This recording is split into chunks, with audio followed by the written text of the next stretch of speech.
जगत कल्याणी। ये सर्वज्ञ शासन नमोस्तु सहसन जयवंतो वितराग श्रवण संस्कृति। भगवान सर्वज्ञ देव ने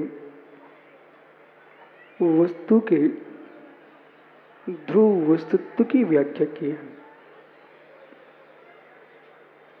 त्रैकालिक वस्तु अपने वस्तुत्व से शून्य नहीं है। वस्तुत्व वस्तु से शून्य नहीं है। हर वस्तु का वस्तुत्व है। जो वस्तुत्व है वही वस्तु का स्वभाव है।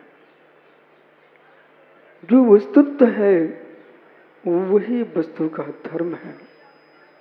जो वस्तुत्व है वही यानी वस्तु का शील है। जो वस्तुत्व है वही वस्तु का शील है, वही स्वभाव है, वही प्रकृति है, वही नैसर्गिक है। स्वभाव ही धर्म है। ज्ञानियों वो शील है। जब तक वस्तु बाजार से खरीदने पुरुष जाता है और उसकी सील बंद है तो ज्ञानी उसकी कीमत है। तुम्हारा पत्र भी आता है तो आप सबसे पहले देखते हैं सील है कि नहीं। जिस वस्तु की सील खुल चुकी है उसकी कीमत समाप्त हो जाती है। हे मानव, तेरे जीवन का कोई सील है, उसका नाम संयम है। जिसका सील नष्ट हो चुका है उसकी कीमत समाप्त हो जाती है। विश्व में कितने श्रेष्ठ पुरुष हो, कितनी ख्याति प्राप्त हो, पर ज्ञानी हो तभी तक तुम्हारी ख्याति की रक्षा है, तभी तक तुम्हारी यश की रक्षा है, तभी तक तुम्हारे गुण और ज्ञान की प्रशंसा है, जब तक तुम्हारा शील सुरक्षित है। और जिसका शील नष्ट हो चुका है ब्रह्मांड में उसकी मित्र कोई कीमत नहीं।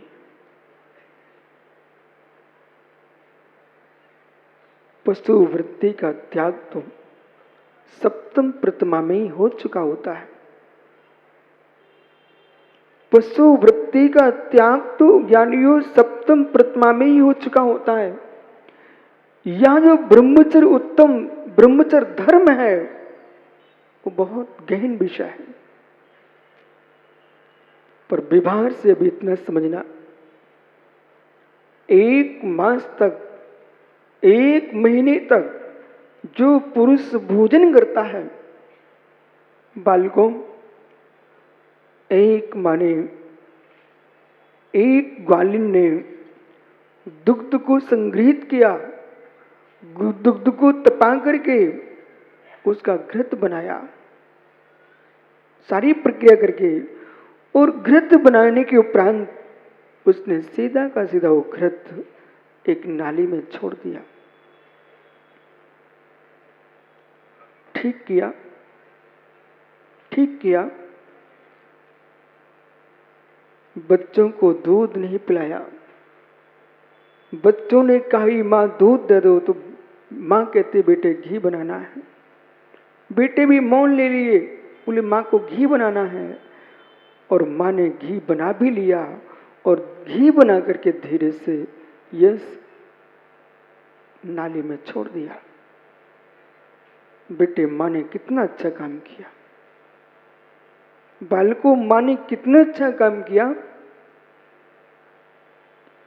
यदि माँ ने अच्छा काम नहीं किया, मेरे लाल, 1 महीना जो तुम स्वादिष्ट भोजन करते हो, उस 1 महीने में मात्र 1 तोला शरीर में वीर की उत्पत्ति होती है। 1 मास भोजन करने पर 1 तोला शरीर में शुक्र धातु की उत्पत्ति होती है। और ज्ञानी ऐसे अर्गवान कीमतमान वस्तु को जिसने भोगी की नाली में छोड़ दिया हो, उसने कितना अच्छा काम किया।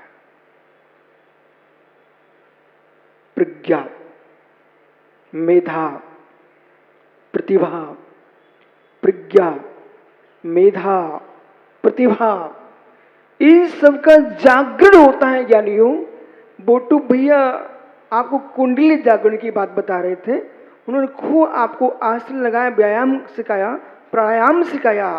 पर मित्र, सारे आसनों का फल, सारे प्राणायाम का फल, सारे उपवासों का फल, सारे व्रतों का फल तभी संभव है जिसकी बूंद की रक्षा है। और जिसके बूंद की रक्षा नहीं है, बिंदु की रक्षा नहीं है, बेटे कोई उपास का कोई फल मिलने वाला नहीं। इसलिए अंतिम दिन है ब्रह्मचर्य। अंतिम दिन रखा ब्रह्मचर्य को। वस्तु को, पानी को वाष्पित करने पर, पानी को वाष्पित करने पर राजेश भैया ट्रेन चलने लग गई।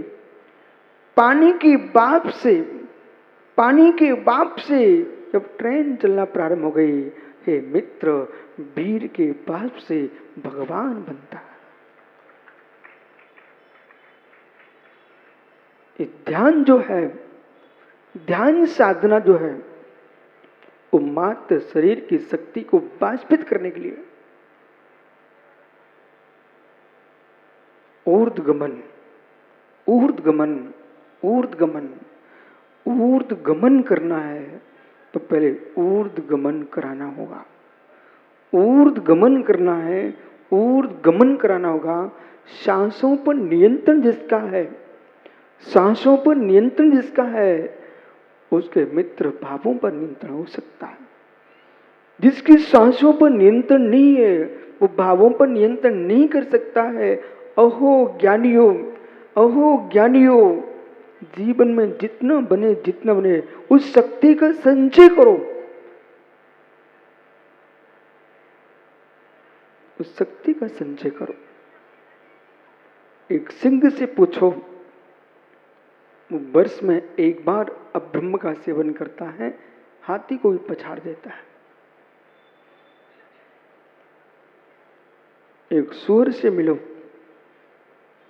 जो मित्र कोई ताकत नहीं है, जिसके पास तीव्र कामुकता है, जिसके पास तीव्र वासना है, उसकी शक्ति क्षीण हो जाती है।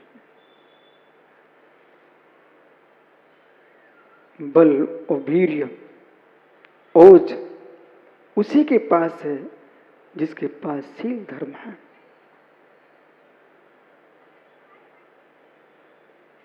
जिसको व्यक्ति को अपने जीवन की अंतिम श्वास, जिस जीव को अपनी अंतिम श्वास परमात्मा के नाम से पूर्ण करना है, उसे मित्र अपने ग्रस्त जीवन में भी संयम से रहना पड़ेगा।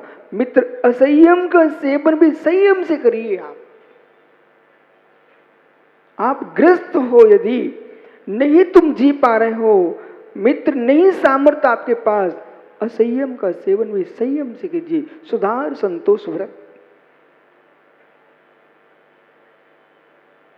सुधार संतोष व्रत, और उसमें भी सीमा बांधिए, उसमें भी सीमा बांधिए। बकरे का जीवन नहीं जीना है, श्वान का जीवन नहीं जीना है। हे इंसान, यदि इंसान का जीवन जीना है तो पशु वृत्ति से दूर हो जाओ। जिस शील की व्याख्या परमार्थ दृष्टि से होती, जब ये पशु वृत्ति का विनाश, तो धन्य उस जीव को जिसने क्या देखा, मल बीजम मल योनि, गलन मलन गंध बीवत्सम, पसन अनंग मनंग ब्रह्मचारी सा। देह में किसकी प्रीति, देह में किसकी प्रीति? पंडित शास्त्री जी, चर्म को कौन देखता है? चरम को कौन पहचानता है? चरमकार की दृष्टि चरम पर होती है। एवं भूत नहीं कहता बेटा तुम दर्पण के सामने खड़े हो, अपने चेहरे को देख रहे हो, आप चरमकार हो। चरमकार हो। ऐसे काल में, ऐसे क्षण में बंद अपकर्ष काल आ गया तो हे ज्ञानी, तुझे चरमकार के रूप में अपने ही शरीर में कीड़ा बनना पड़ जाएगा। शरीर के जिस अंग विशेष में तुम्हारा राग चल रहा था, उसी अंग में तुम सेज में कीड़े बन चुके हो।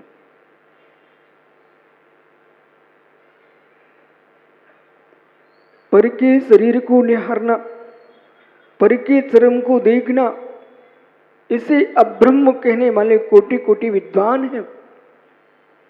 स्त्रियों के शरीर को निहारने वाले, स्त्रियां पुरुष के शरीर को निहारने वाली, इसको अब्रह्म कहने वाले कोटि कोटि विद्वान हैं। हे मित्र, स्वयं के शरीर को भी राग से देखता है, वह भी अब्रह्म ही है।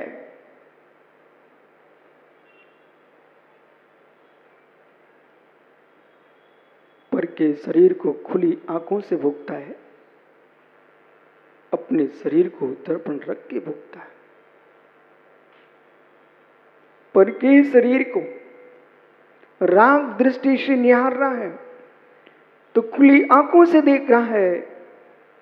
ऋतिक भाई बेटा, अपने शरीर को भी यदि दर्पण रख कर बार बार चेहरा देख रहा है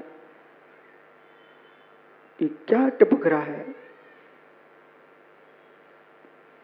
पर के शरीर के राग में गया समय यदि पर समय में प्रवेश कर गया तो जिनेंद्र भैया स्व के शरीर में गया राग भी पर समय में ही है। राग में राग है, वो भी पर समय है। राग में राग है, वो भी पर समय है। समझिए ध्यान से, राग में राग है, वो भी पर समय है। और मेरे मित्र, पर वस्तु में राग है, वो भी पर समय है।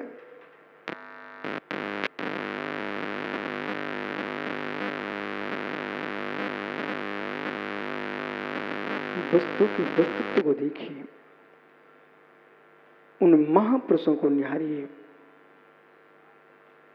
जिनके शरीर के टुकड़े टुकड़े हो गए, पर मित्र सील का टुकड़ा नहीं होने दिया। बेटा बेटियों, कब तक सीता का नाम लेते रहोगे, सोमा का नाम लेते रहोगे, सुदर्शन का नाम लेते रहोगे? वो जीवन हमारा भी हो सकता है। ये बहुत कुछ करने जा रहे हैं, लेकिन वहां लोक विभाग ग्रंथ को भी दिखा देंगे। लोक विभाग ग्रंथ भारतीय भूमि पर आपको बालकों शिवरार्थियों बेटे तुमको मालूम नहीं है, गूगल पर इंटरनेट पर सब विषय पड़े हुए हैं। लोक विभाग ग्रंथ, राजेश भैया, लोक विभाग ग्रंथ ऐसा आलोक ग्रंथ है। जब लोगों ने यूं कहा कि आर्यभट्ट ने शून्य की व्याख्या की, जब लोगों ने अन्य किसी का नाम लिया, अंत में सारे विद्वानों को एक मत से कहना पड़ा, भारत में कहा कि शून्य को भारत ने कहा, फिर लोगों ने कहा आर्यभट्ट ने कहा, आगे जाकर के विदेशी विद्वान ने कहा कि उसको एक प्रति शिकागो में मिली, एक प्रति लोक विभाग की शिकागो मिली। वो कोई शिकागो में उत्पन्न नहीं होती थी। उस प्रति में लिखा था कि ज्ञानी सर्वनंदी नाम के एक दिगंबराचार्य हुए हैं, उन्होंने ज्ञानी शून्य की व्याख्या की है। और वो शून्य की व्याख्या सर्वनंदी दिगंबराचार्य के द्वारा भारत में प्रारंभ हुई और भारत से जाकर के सारे विश्व में फैल गई। उसका नाम शून्य है। संख्या की महिमा बढ़ाना है, संख्या की महिमा बढ़ाना है। तो शून्य को स्थान देना ही पड़ेगा। संख्या की महिमा बढ़ाना है तो शून्य को स्थान देना ही पड़ेगा, और अपने जीवन की महिमा बढ़ाना तो शून्य को स्थान देना ही पड़ेगा। समझो, यो मेरी भाषा नहीं समझ रहे कि आप लोग? संख्या की महिमा बढ़ाना है, 1 को 10 करना है तो 1 शून्य रख दीजिए, और अपने जीवन को महान बनाना है तो अपने वीर की बूंद की शून्य की रक्षा कर लो, तुम्हारा महान बन जाओ।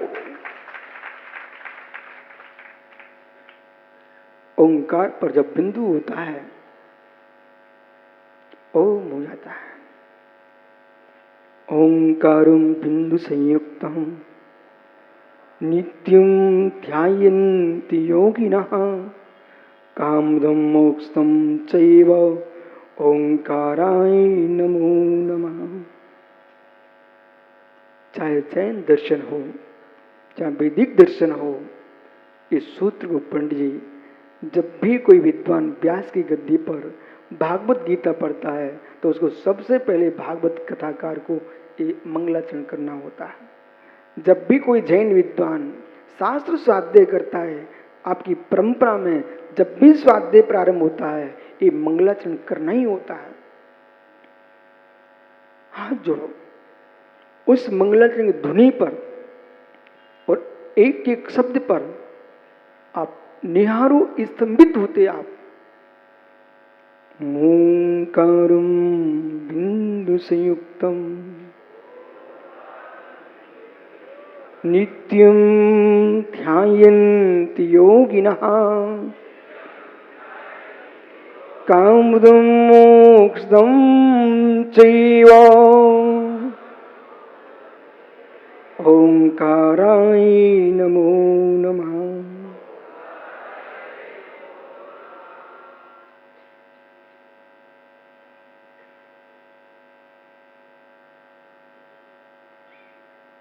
अक्षरभूत, अक्षरभूत शून्य पर दृष्टि जाने पर, अक्षरभूत शून्य पर दृष्टि जाने पर जब तुम्हारा चित्त शून्य हो सकता है, शब्द ब्रह्मभूत शून्य पर दृष्टि डालने पर जब जीव का चित्त शून्य हो सकता है, तो हे मित्र, निज के शून्य पर दृष्टि टिक जाएगी, तुम शून्य सिद्ध सला के शून्य हो जाओगे।